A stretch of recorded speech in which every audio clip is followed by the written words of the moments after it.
again, if Budenholzer obviously trusts Darvin Ham, Mhm. you make the call. If he's not in a place where he wants to coach right now, so be it. You Mhm. understand that, but you give him the opportunity, I think, and the right of first refusal on that. And I know while people felt he wasn't great with the Lakers, but some guys are unbelievable lead assistants or assistant coaches that don't necessarily make it work as head coaches. And that doesn't mean they shouldn't be on your staff. Maybe they Right. just shouldn't be your head guys.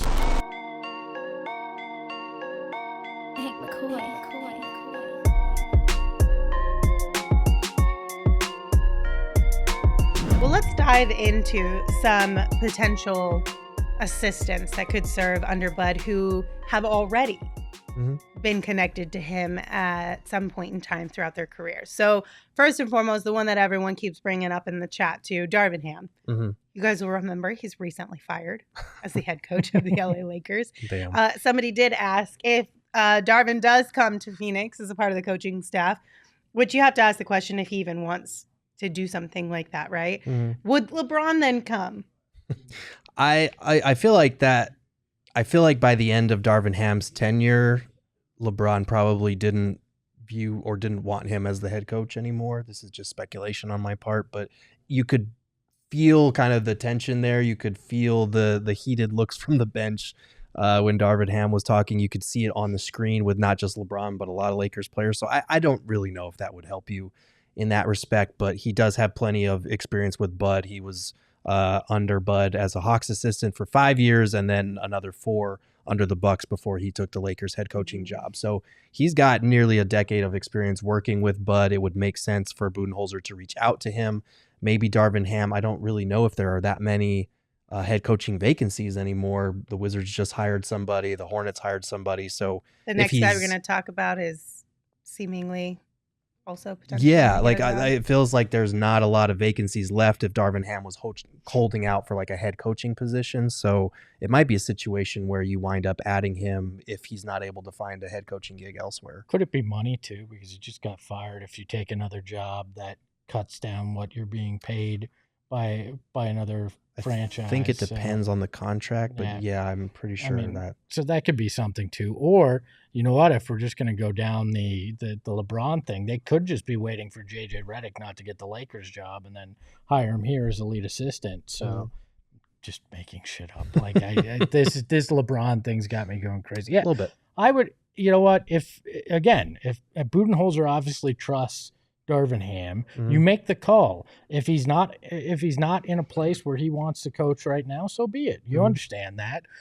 but you give him the opportunity, I think, and the right of first refusal on that. And I know while people felt he wasn't great with the Lakers, but some guys are unbelievable lead assistants or assistant coaches that don't necessarily make it work as head coaches, and that doesn't mean they shouldn't be on your staff. Maybe they just shouldn't be your head guy sometimes. Yeah, exactly. I mean, with Budenholzer and Darvin Ham, they won 55 to 60 games like multiple times in 2 different locations. Like, I wouldn't put a lot of stock in what he showed as a head coach versus what he would be doing here as an assistant with a guy that he's familiar working with. Right. All right. Next guy who's also spent time with Coach Bud, Kenny Atkinson, an assistant with the Golden State Warriors, but reportedly is one of the lead candidates to be the next head coach of the Cavs. So that one we'll have to kind of sit back and wait and see. But if he does not get the position with the Cavs, do you think there's a potential we could pull him away from the Warriors? Potentially. I mean, he spent 3 years under Bud with the Hawks and then got the Nets head coaching job. And then he kind of bounced around from the Clippers to the Warriors, spent 4 years with the Knicks before he joined Bud in Atlanta. So he's got a ton of experience as an assistant, got some as a head coach. If he doesn't get that Cavs job, I would expect Bud to at least reach out. But again, he's another candidate that is probably waiting for a head coaching gig somewhere and is probably going to get one. But if you could add Kenny Atkinson to your staff, like his Nets teams, they like to play at a fast pace, which is something that Bud's teams do. And they like to get up a lot of threes, which is something the Suns desperately need and something that Bud is going to be emphasizing. So it would be a really nice fit in that regard. Well, and he's a respected guy too, which I think is key with this staff. When you have this many guys that are stars, you know, and bigger names, you need to have guys that have the respect in the room, right?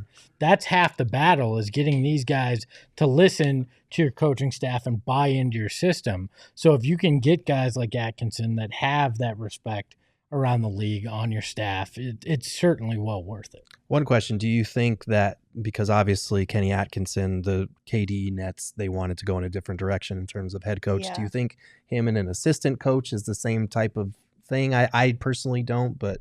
No, because I feel like it depends on what your role is as an assistant coach, because there's a scenario where Kenny and KD don't really even cross paths from a coach-player perspective, right? Like Kenny could be in charge of something that KD isn't really a part of too much. I mean, maybe a little bit, but it's not like he's your main guy where you have to have a super solid working relationship with.